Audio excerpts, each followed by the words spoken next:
Susan, thank you so much for joining me today and being on my show. Thank you for inviting me, Dr. Haley. You have a very, a unique business, a business dedicated Pure Life Health products, probably the main product area being enema kits. Is that correct? Enema kits and enema coffee. And enema coffee, yes. This is one of those topics that I have a recent significant interest in because I recently had my own health challenge, so to speak, kind of a blockage of sorts. And I went to my chiropractor. You know that I'm a chiropractor. Chiropractors go to other chiropractors. We can't adjust ourselves. And when he was palpating on my abdomen in this area, I felt like I was going to explode. And he brought out this enema bucket kit and said, here, go get started, and gave me some basic instructions.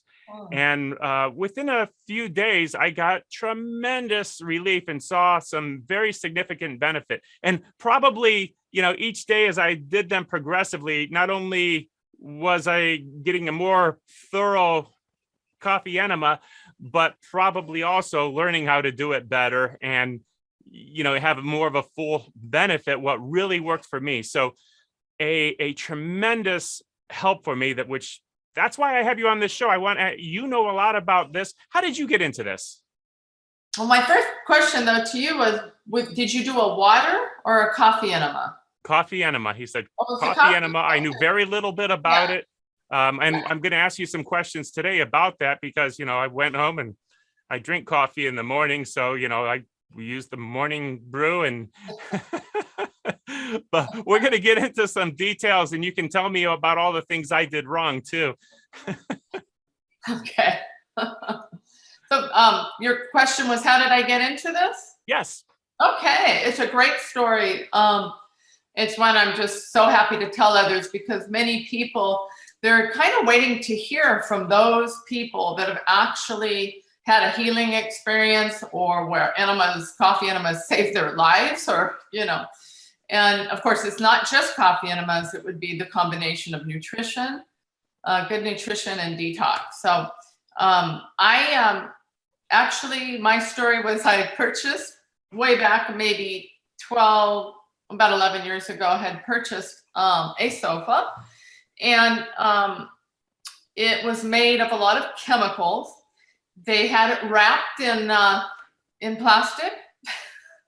And when they delivered it, it was very hot. The sun had activated the chemicals in it. So it outgassed. So when I sat on it in my living room, I was just filled with chemical gases and I breathed them in and I could feel it go into my system. And so it went into my liver. It went into my nervous system and it wreaked havoc. And I was pretty much laying in bed with peripheral neuralgia from the toxins for probably a couple months, basically unable to move. I couldn't move a finger. It was just everywhere. So a friend of mine said, have you tried coffee enemas? And I said, no, but I trusted my friend. And I knew she knew a lot. And she goes, you got to read Gerson Therapy. And so I got the book, I read it, saw all the case histories. And I said, that's enough for me. There's nothing else out there that is going to help me, So I tried it and went on Gerson Therapy, very gung-ho, very disciplined in doing it exactly the way that they said. And within a week, I was feeling maybe 30% better. And in 2 weeks, I was 100% better. No chemicals, no, neurotoxins. And I was free of pain and suffering.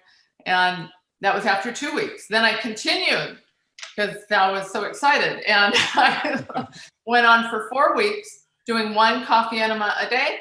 And I was, it was as if all the cells in my body had been regenerated or rejuvenated. And I felt like I had the body of a 15-year-old. It took years off of my system. And that was a combination of juicing, drinking lots of juices, following the program and, a coffee enema every day. It's a beautiful thing because, these things all work together to change your body's chemistry, which really is your nutrition. People think that nutrition is just what they eat, but breathing these toxic chemicals in from that couch and these plastics altered your chemistry, which is really altering your plasma nutrition, changing it from nutritious things to toxic chemicals. Now, Right. You're seeking ways to change that nutrition back to something normal through detoxification and flooding in the healthy nutrients from juicing, one of the things that you mentioned. It's a beautiful thing. And this is a perfect place to tell people that the things we're talking about today, there's really not science to say this is a cure or a treatment for any disease, any condition that you might have. There's a lot of common sense to it. There's a lot of common sense that says, good things in, your body works better. Garbage in, garbage out is, used to be used in computer, but also for the body. As we put garbage in, our bodies operate like garbage. As we consume good things, they are supported and able to function better, more like they're supposed to. And in the same way, if we can get the garbage out and detoxify, of course, things are going to be better. Is the science there? Does this cure cancer? Funny thing, that's one of those words, cure. Well, in order to be proven as a cure, something has to be scientifically proven. We don't know what the cures to cancer are. That doesn't mean they're not there. They're just nothing's proven to cure cancer. So as we talk about these things, let's make that absolutely clear. These are concepts, things that people have done. They feel good about it. And for some reason, they feel like they should continue either doing these or using them at certain points in their life. I think I talked to Patrick Vickers with Baja Gerson Therapy in Mexico on my episode number 2. And I believe he said to this day, he does a coffee enema every day. So, and I can relate, it's one of those things where it just, something about it really feels beneficial. Yeah. And I think, the proof really is in kind of the testimonies and the case histories from the Gerson Institute or other people, we have our customers too, but, or my own testimony. No, there's not a lot of quote science out there, but there sure is a lot of transformation. There sure is a lot of success that people are having with their health. So, something must be working, Let's get to the why. And in other words, there are a couple, I didn't mean to interrupt. There are medical documentations from the 1800s done by medical doctors, and they are recorded in some medical journals.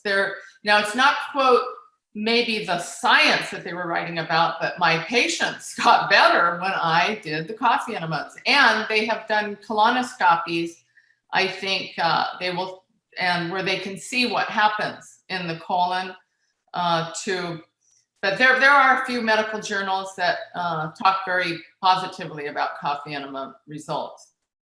And just in case anyone's listening to this and not fully sure what a coffee enema is. Okay. What's a coffee enema? Yeah, a coffee enema is now these are my opinions and I'm not a doctor here, but I've been 10 years in this business, and we've also worked with Gerson doctors a little bit, and we're very pro Gerson therapy, or there's gaps, there's different therapies out there. Dr. Vickers and many medical doctors are actually now, offering or telling their patients about coffee enemas. Coffee enema is administered through a vessel, like an enema kit. You make coffee with a certain recipe, pour it in the enema container, and you deliver that coffee to the rectum, which will end up in the portal, going through the portal vein of the liver and entering the liver and opening the bile ducts of the liver, which are holding toxins that have maybe been there for your entire life. So there's really, in my opinion, nothing much that will open those bile ducts up like a coffee enema. Yeah. And in a coffee enema, how much coffee are we typically talking about volume wise? To do a coffee enema? Yes. Oh, how much would you put in? How much coffee should someone make? Yeah, the volume. The average size bucket is will hold 2 cups. Basically, you're doing a quart of a coffee enema. And some people can't take in a full quart at once, so they will put in a half a quart into their rectum, and they will hold that 15 minutes and let that go throughout your system.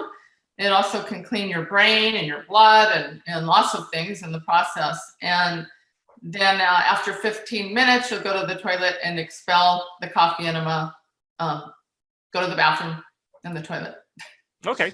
All right, great. And yeah, I think the buckets that I've seen hold anywhere from 48 ounces to a half gallon, but that doesn't mean you fill them up all the way. And it's nice to have a little space at the top for carrying them around and transporting from kitchen or, to wherever you're gonna do this. Yeah. Everybody is different, so we can't say yes. Put the the whole bucket of coffee in, the whole quart, all at once, because everybody's different. But if you can do a quart all at once without stretching your colon out and feeling any pain, that's good. And I think that's where, I mentioned that as I repeated it daily for a number of days, I was more thorough after, as each day went, because, at first it is starting out small. You're unsure, you don't know what to do. And you definitely empty and feel more empty than ever before, especially as you get practiced and you're able to relax and possibly use more coffee. What temperature should the coffee be? Beg your pardon? What temperature should the coffee be? It should be body temperature. Okay, so which might be feel a little warm, but you're not using hot coffee. You're not putting in cold coffee. No, not cold, not hot. You don't want your body to spasm, that's for sure. And yeah, lukewarm. Okay. And is there a special kind of coffee? I know in the morning, I like to drink a dark roast. Is dark roast okay? Your coffee enema is a dark roast? No, well, I drink dark roast and drink it, yeah. Now drinking coffee, interesting to say, but I did read somewhere, and I think this was with Gerson possibly, drinking coffee can actually start closing the bile ducts in your liver. I don't know if you're on a coffee enema program, you want to necessarily drink it. It's a very different, thing, drinking from taking a coffee enema. And, drinking coffee goes into your esophagus and things, and it's kind of not recommended to do when you're on a coffee enema. I mean, I love coffee too, but only maybe a little bit. I wanted to get back. So after my ordeal and my healing of my system, my blood, everything, I then realized that there really wasn't any decent enema kits out there. They were made out of plastic, vinyl bags, latex red rubber bags with a very thin neck that you can't clean inside, which is not good, and latex will break down.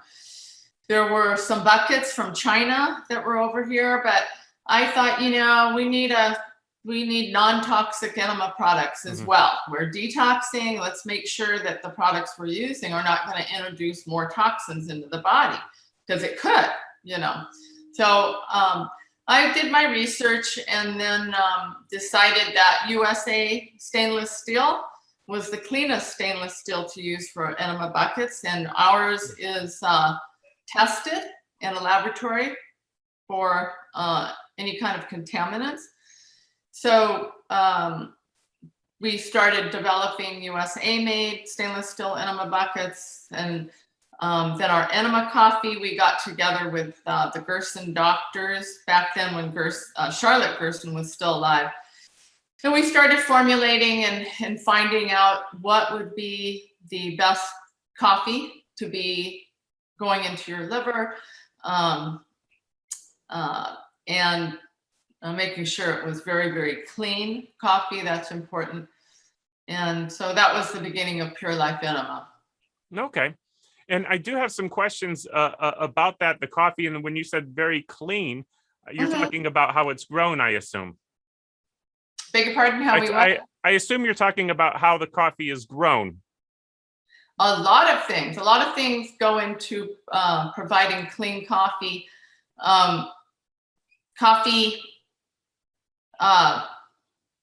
It's basically we buy a very high specialty grade coffee, which is in a class of its own. So it's more expensive. It will not have mold and fungus on it. It is transported in a way where no moisture will get into it. We've certified it by 2 agencies, not just one, to make sure there's no organic, so there's no chemicals in it. So it's double checked, and then we're also sending it to laboratories for testing. So yeah, that's what I mean by clean. Yeah. Oh, and the way we roast it, you're right. Yeah, we do not fire and drum roast our coffee. And we use a special roaster which will use air. It's a fluid bed of air that will basically pop the skin off the bean rather than cook it, because cooking a bean can burn it.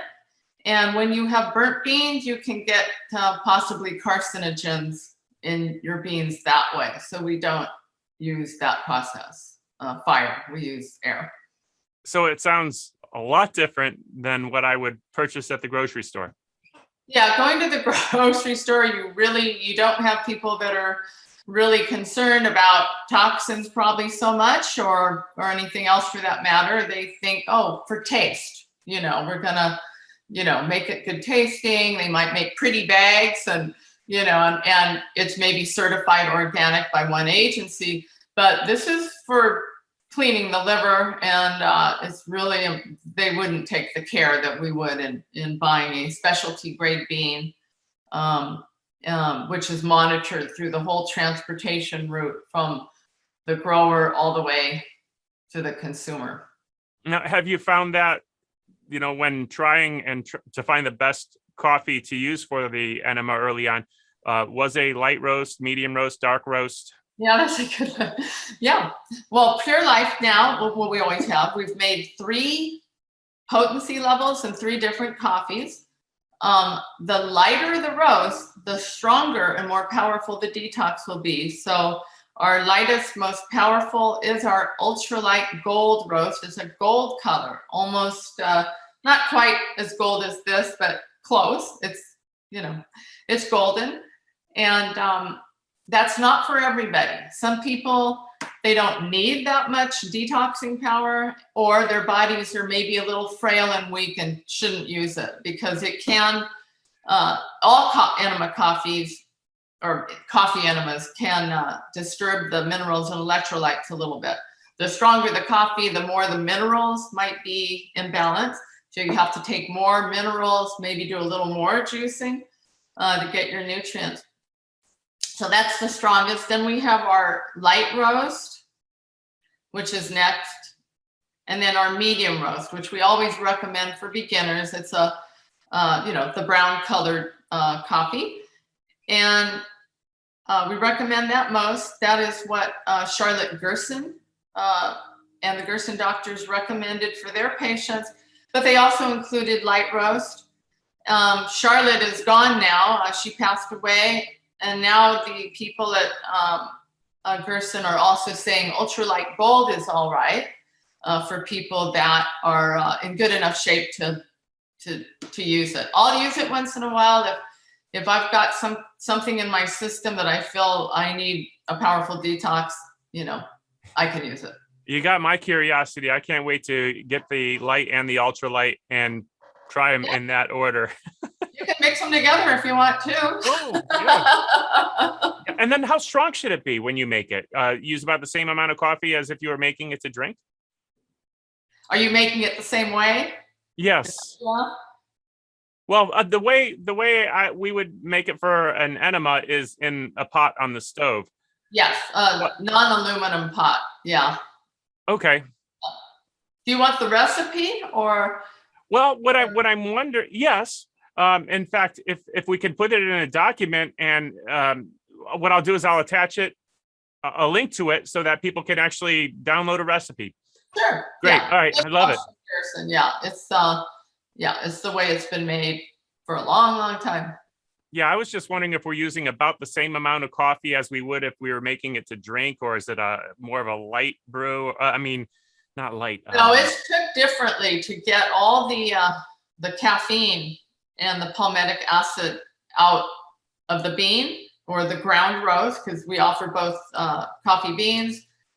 People feel it's maybe fresher, but we're not drinking it, so it doesn't really matter. But anyway, or it's already pre-ground. So, but you want to get the most caffeine and palmitic acid out of the coffee when you're cooking it, because that's what you need to open up those bile ducts. Okay. And I did some research, and I saw this on YouTube. I forget if it was you or someone else that I saw do this, but a lot of times when we make coffee, there's in the bottom of the pan or the pot or however you're making it is almost like a coffee soot. The fine grinds. What are you doing with that? Are you putting that into the enema, or are you just pouring off the top and rinsing that away, throwing that away? Yeah, actually, some of the silt is good for you. It's a personal preference. Some people, may think, oh no, I don't want that,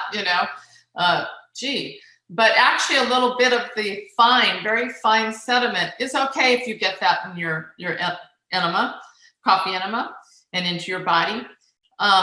You don't want a lot, but if there's a little bit. So if you don't want it, well, first of all, you should always strain your enema coffee as you're pouring it into your enema bucket. We have a special strainer for that, and that will catch most of the sediment. But because it's so fine, it will get in there. It will get in there a little bit, and so that's fine. You don't want a lot because it could clog up your nozzle maybe, or your colon tube. So. Okay, and when we talk about a little bit more about the different options in the enema buckets, in fact, I'll bring it up right now. I have one that I like a whole lot. It's got the bottom spigot on it, which I had ordered from your website. Yeah. And do you have the glass one? Is it glass that you bought? Yes. Yeah, that's my favorite, but. Yeah. I love it. And, we leave it hanging up because because the spigot's on the bottom. It's not a flat bottom, of course. But one of the things I like about it is I'm one of those guys who, I never run out of toothpaste. When I do, there's always more. You can always get one more brushing out of the toothpaste tube and stuff. I hate to waste things. I get the rest of everything. And when the spigot is on the side towards the bottom, it reminds me of when I played football, and as the big Gatorade cooler got down toward the bottom, you get two people to kind of tilt it for you as you try to get some water out of it, because there's still some in there, but it's just harder to get out. Whereas the bottom spigot, it all comes out. But the downside to it is it can't sit on a flat surface. You can't sit it on a flat surface, but it hangs up nicely while it's hanging up, right? Yes. With the clamp closed. Yes. And if you have too much of the sediment, I have clogged it. Oh, it did clog it. You got some sediment in there? Not until the very end anyway. So it's not like it clogged towards the, but as it got down toward the bottom, the sediment collected towards the spigot on the bottom.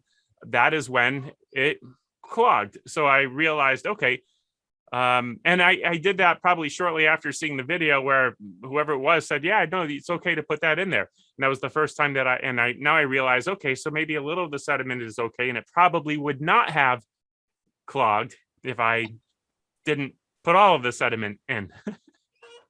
It would not have clogged if you had not put all the sediment in. Right.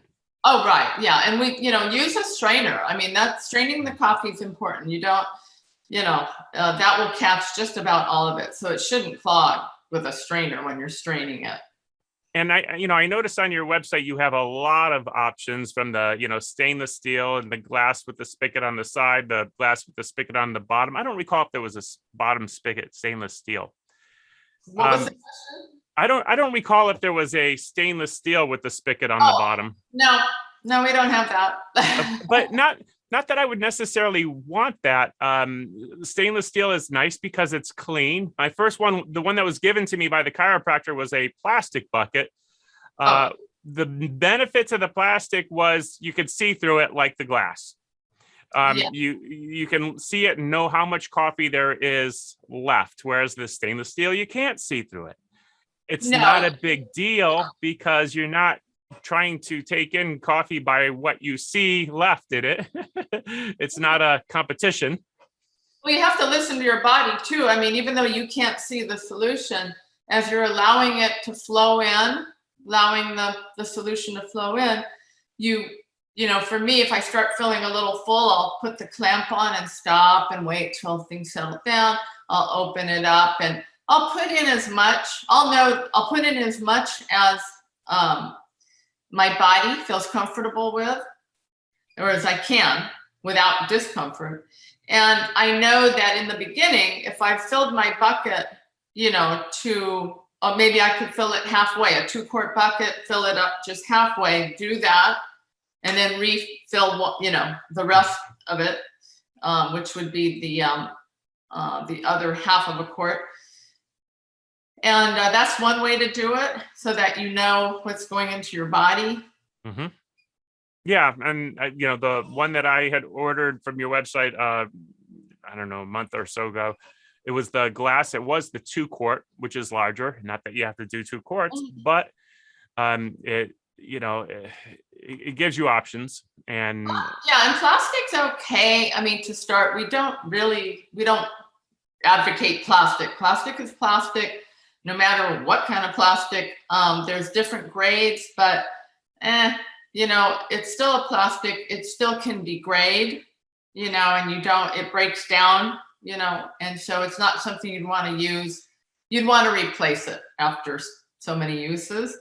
And it's maybe a great way to start and practice. We ask people, well, if you're going to start with glass, I mean, if you love glass, but you've never done a coffee enema, start with the plastic first and, get good at it. And then, buy the glass. Because, of course, glass you have to handle very carefully. Yep. Yeah. Mine's been in good shape, but nothing's happened to it yet. But yeah, I learned with the plastic and, little things that you'll learn along the way, like, don't trip over the tube. Don't what? Don't trip over the tube. Yeah, when your bucket's full of coffee. Yeah, exactly. You do have to be very coordinated. Yeah. So you do kind of anything over yet, but I think we also have a silicone enema bag that's see-through. So that's another option. It's not as easy to clean as a glass one would be, or stainless steel silicone enema bag. But they're great for traveling, if you want to use it for traveling. And it is see-through with a bottom spigot. Okay. Now, Susan, I think you would agree with me. Coffee enemas aren't for everybody. Are there some contraindications? Yes, there are. And I have a few here, but yes, there are some people that should not do coffee enemas. Those with let's see, what is it here? If you have ulcerative colitis, that might be one of them. There is a list and you can find it on our website. I don't have it all in front of me. There's a few. Okay, possibly, I don't know. What about? And we don't tell people, yeah, do a coffee enema. Always should go see a naturopath, somebody who knows your medical state, and get their thumbs up first would be the best idea. You could even go to a medical doctor. Those medical doctors that do are supportive of coffee enemas. There are a growing number out there now. So getting the go-ahead from an MD or naturopath is, I believe, the best thing. Yeah, sounds great. Yeah, why not, right? I mean, for me, I didn't go. I just, read the Gerson case histories that people doing them since the 1940s. And I thought, well, they look safe for everybody. And I think that's probably fine. And I did it too. Yeah, I would imagine there's probably certain things that, for instance, pregnancy. Okay, that might be a contraindication. So, if you have any questions or concerns, I would definitely run it by a healthcare professional and say, hey, is this a contraindication to doing so a we have like enema? a book. It's a little book, and this one that we carry will have the contraindications. We have a few Gerson books also, available, which goes into that detail. I mean, I suggest anybody that's going to start a program, for me, is to get to know Gerson therapy, I agree with you. It's having interviewed Dr. Vickers, who's spent time with, was it Charlotte Gerson? I think you mentioned her name earlier. Yeah. That's who he had learned from after reading Dr. Gerson's work.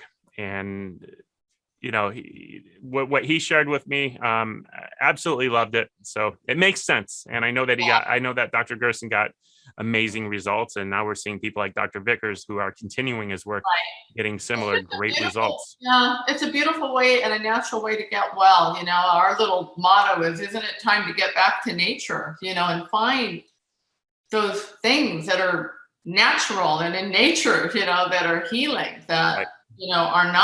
Haven't been touched by man, or, they're in its purest state, and, I'm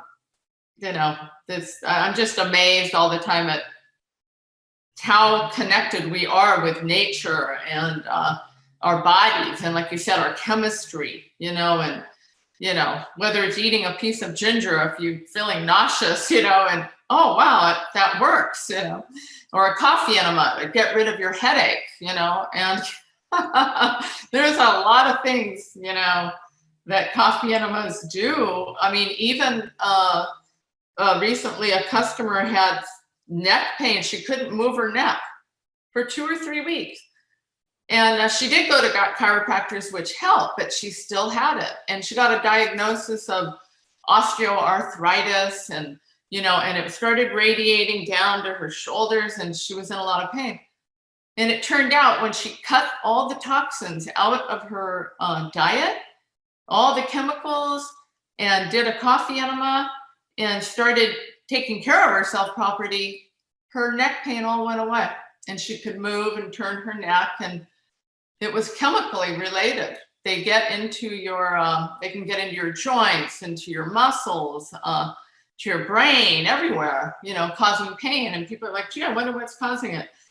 We live in a very toxic environment now, and I'm just so grateful for the coffee plant. I'm just so grateful for the coffee plant. But no, I noticed there's some other things on your website too. Other enema solutions, including wheatgrass. Mm-hmm. What are some of the other options, and why might someone consider those? And is that usually recommended by the naturopath? Well, yeah, wheatgrass is recommended by the Hippocrates Institute. It isn't so much supported by Gerson therapy. I did personally use wheatgrass in order to introduce nutrition directly into my bloodstream, like a lot of vitamins and minerals. And I felt very energized after that. So it's good for nutrition. It's a detoxifier of the liver as well, but not like coffee. It's a mild detoxifier, and it's good for soothing the colon a little bit. But people will turn to wheatgrass some people will turn to wheatgrass if they cannot do coffee enemas. They maybe get too jittery on coffee enemas, although coffee enemas usually don't do that. There's just a few people out there that, I can't take the coffee enemas, so they'll do a wheatgrass enemas. Doing an enema using coffee is not the same as drinking it. You're not going to get the jitters. It doesn't go through the same channel. It's going up. It's not going through your, upper body here. And so it's a very different, it's usually a calming effect. Our medium roast is, to me, I love it because it's just very calming. It's just very calming, and it can relieve depression and anxieties, and which sometimes are often caused by toxins. Yeah. Well, we talked a little bit about the coffee itself. We talked a little bit about the bucket, and then, we mentioned there's a spigot, and on that spigot is attached a rubber tube. We didn't talk about that, but the rubber tube, you briefly mentioned that there was a stopper of some kind so that you can control the flow. Mm-hmm. And then there are like nozzle options on the end that you would actually insert into the anus. Yes. Uh-huh. Are there many options? It's built differently, right? What are some of the options and some of the differences and that someone might? Some of the nozzles, you mean? Yes. Yeah. Yes. There's nozzles that are made of different materials. We have nozzles that are silicone. Silicone is the highest quality of rubber, or material that you can use for your hosing or for your nozzles or your colon tubes, which is a long tube. And but the nozzle, we have a straight nozzle. It's like a pipe, maybe 3.5 inches long, made out of silicone, and it's soft and it's flexible, a little flexible. It's a nice, gentle insertion. And that one can be boiled and re-sterilized in water for a few seconds, the same as our silicone hose for re-sterilization. You can't do that with other tubes or nozzles. They'll melt. Okay. Our silicone is medical grade, and it will not be affected by high heat, chemicals, anything. So it's the best tubing. So the nozzles, we have a straight pipe nozzle. I'll talk about shapes first. Straight pipe, and then we have a tapered nozzle. It's a tapered shape. And then for people who have trouble holding the coffee enema in, due for anatomical reasons, or sometimes the coffee can kind of stimulate things a little bit. You're like, oh, wait, I can't hold it in. We try to hold it in 15 minutes. And the retention nozzle, it's shaped kind of like a bulb on the end, and it helps plug the opening of the rectums to help hold that coffee enema in from coming out too soon. Okay. Because different things can happen when you're trying to hold the coffee in. Forgive me. What did you call it? Tapered, or what was the word? Oh, you mentioned the word bulb. Okay. Enema retention nozzle. Yeah, it's shaped very differently, a little larger, and it goes in very softly because it's made out of silicone, but it will help plug the opening of the rectum, so that coffee can't leak out. Instead of being the same size where it just slides in, slides out. That makes sense. I don't mean to be graphic, but no. We're grown-ups here. This is good. Yeah. We're talking about the things that people would want to know. So right. Let's not be shy about it. And we'll take it a step further. Is there a particular lubrication that you would use for inserting? A particular what? Lubrication. Oh, I think a water-based lubricant like I can't think of the name right now. Surgy Lube. It's water-based, so it's non-toxic. But you can also use maybe aloe vera gel. You could use coconut oil. Yeah, and you definitely want to lubricate your nozzle because the anal tissues are very delicate. Mm-hmm. You don't want any kind of tears or anything to happen, and which they shouldn't anyway. But right. We also have a colon tube And that also is inserted instead of the little rectal nozzles, and it can go up a little further in the colon, and it's narrower like a pencil. And that's an option as well. Okay. But All right, yeah. great. And for me, being relatively new, coconut oil seemed to work quite well. Yeah, it's the most natural. Yeah, and I have, of course, access to lots of aloe vera, but I still chose coconut oil as the easier option. So yeah, aloe vera. I love aloe vera. Oh, thank you. Me too, for sure. What else might be important? Is there any do's and don'ts that we haven't talked about? Yeah, I would say the bucket height should be no more than 16 inches. So you're going to place it no more than 16 inches above your rectum. When you're laying down, no more than 16 inches. You don't want the flow too strong. It's going to be too hard for your body to adapt to it, let the flow in. You want it to be a slow to medium flow. You don't want a fast flow. It's just, some people, I'm in a hurry, I'm going to work. You want it to go in at a nice medium flow. So when you're setting it lower, that will slow the flow a little bit. That's important. Let's see. Oh boy, what's important?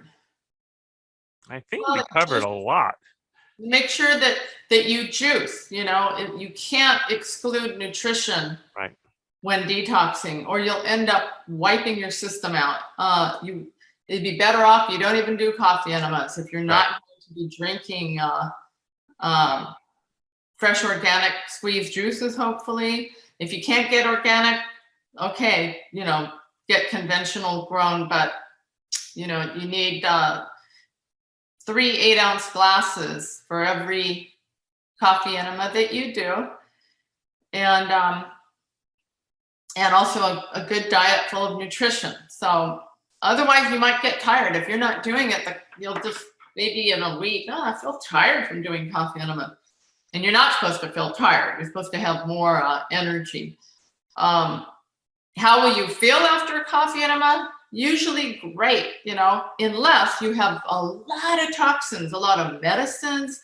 Maybe you've been on chemo, maybe you just have, or very toxic person. It might be a week of coffee enemas before you start feeling good, because it's I would think for most people probably. Careful what you read. I mean, you're going to read a lot of different things from people selling things. Oh, this is the only kind of enema coffee you should buy. These are people that are into making sales. Well, I'm into making people healthy and feel better and happy. And we really, we know that there's not just one type of coffee you should be using. You find the one that's right for you. You can try the different ones. But medium is the one that Charlotte Gerson and Max Gerson had used since the 1940s. And we always recommend that one first for beginners. But you can, work your way up if you want. If the medium roast is working really well for you, and you feel great, and there's no need to go up a step to light roast or ultra malay. Just stay what makes you feel good. Yeah, well, and from my own experience in doing coffee enemas, there's times where it seemed to be very, very effective, and times where not much happened. That is, times when, as the coffee was going in, not too fast, slow, letting it work in there and stuff, I could feel and hear a lot of activity, a lot of things happening. And then there's times when not so much. But I've always preferred and felt better the more activity that I heard and felt during the coffee enema. So for that reason, I want to try the light and then the gold. Yeah. And I use all three depending on how I'm feeling. I can take all three of them.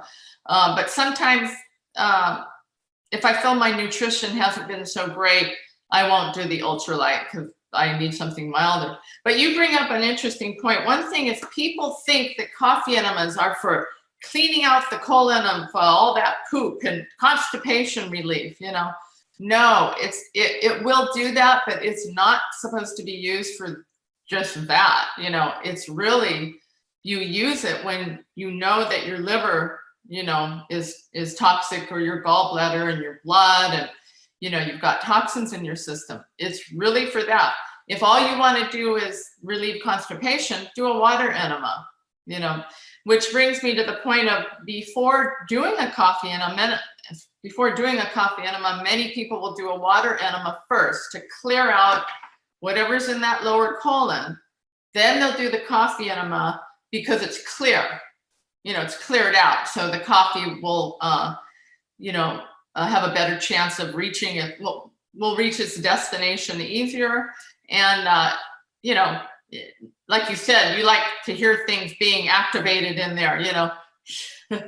I know, but you also want to be able to hold that coffee enema in for 15 minutes. So with that activation, if you haven't cleared out your lower colon, you might have a harder time holding it in. Okay. And is there a magic time frame? Is 15 minutes the magic time frame? Is there any additional benefit to 20 minutes? You can hold it in for 20 minutes. It's not going to hurt, but 15 it would do the job just fine.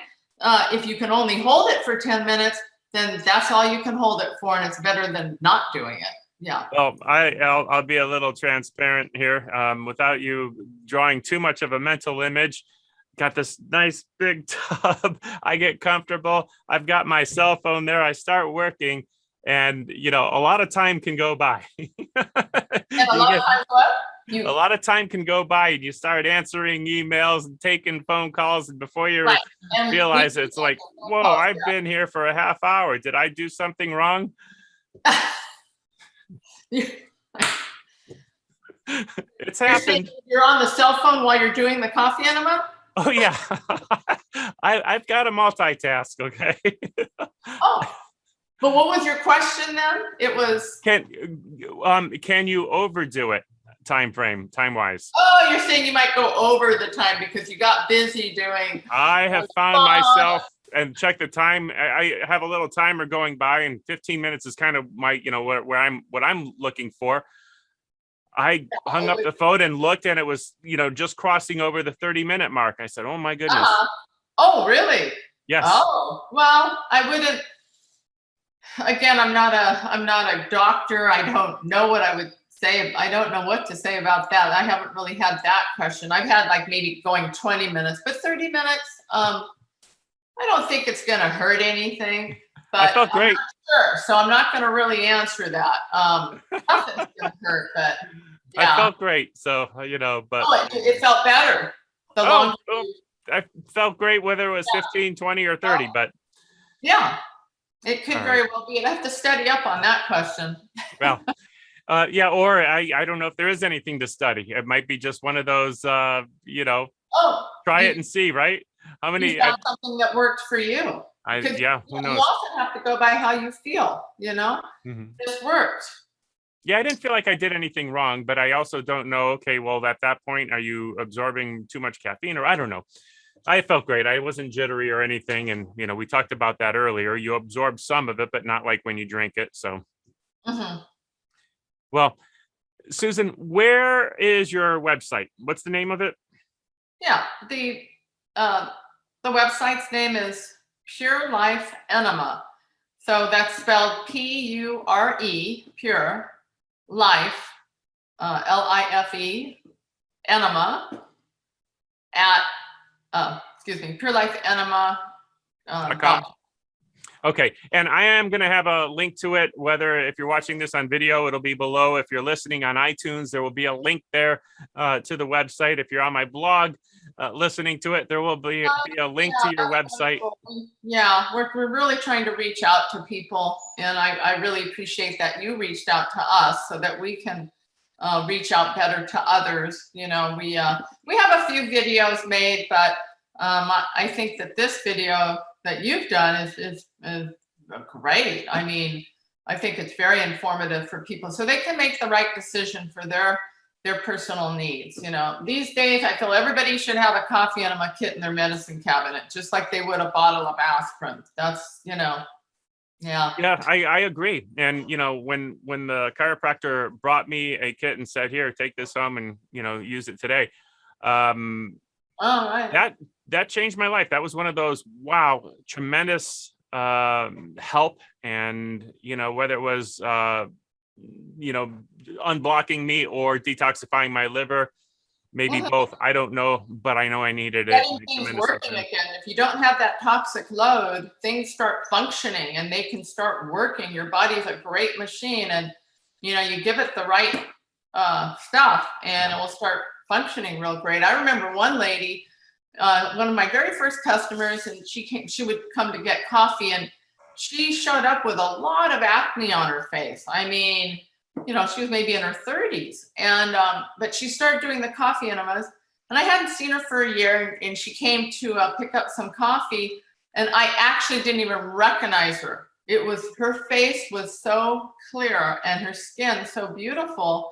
And Wow. it was from coffee enemas. It does all kinds of things. There's just like a long list, of things that it can help with. So Oh, that's beautiful. And yes, I did seek you out. I actually did a lot of shopping around on the internet, and I came across a lot of different websites.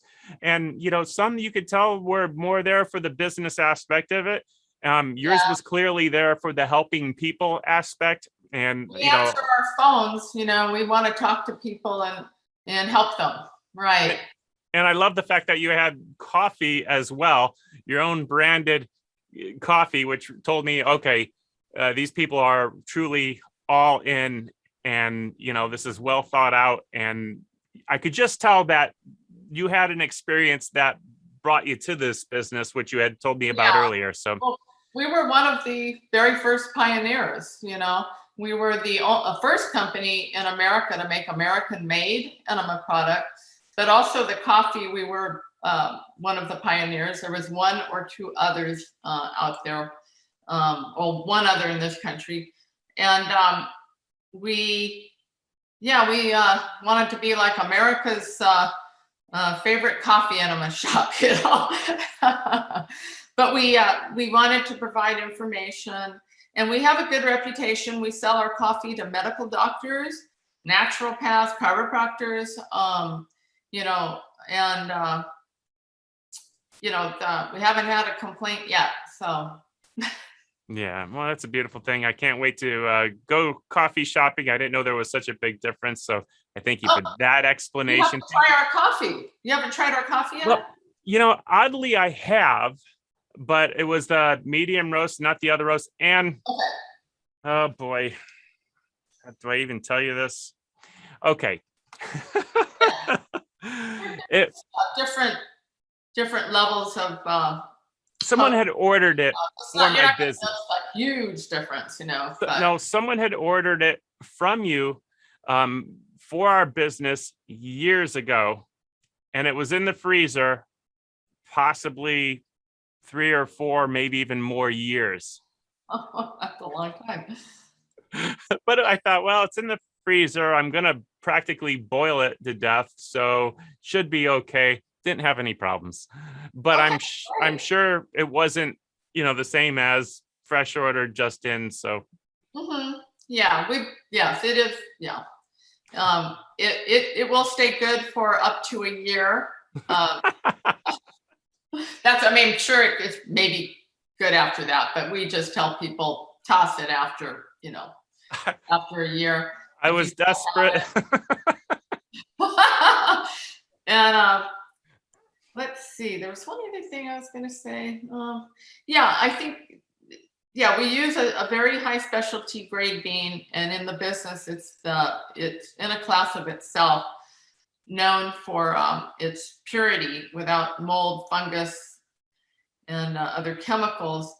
And also, it's Arabica. It's not Robusta. I mean, you might find cheaper coffee out there, but they're using probably a lower grade bean. So, that's something, people are becoming very, very sensitive to toxins these days, Right. Yeah. And it's funny. I found your website first doing my research, and then realized it was actually the same coffee that I had found in the freezer at the office. Oh, okay. Okay. I get it. I connected the dots, but I had already used it, and I thought, oh my goodness, and I so glad to connect with you and see the person behind the business. Very nice to connect with you.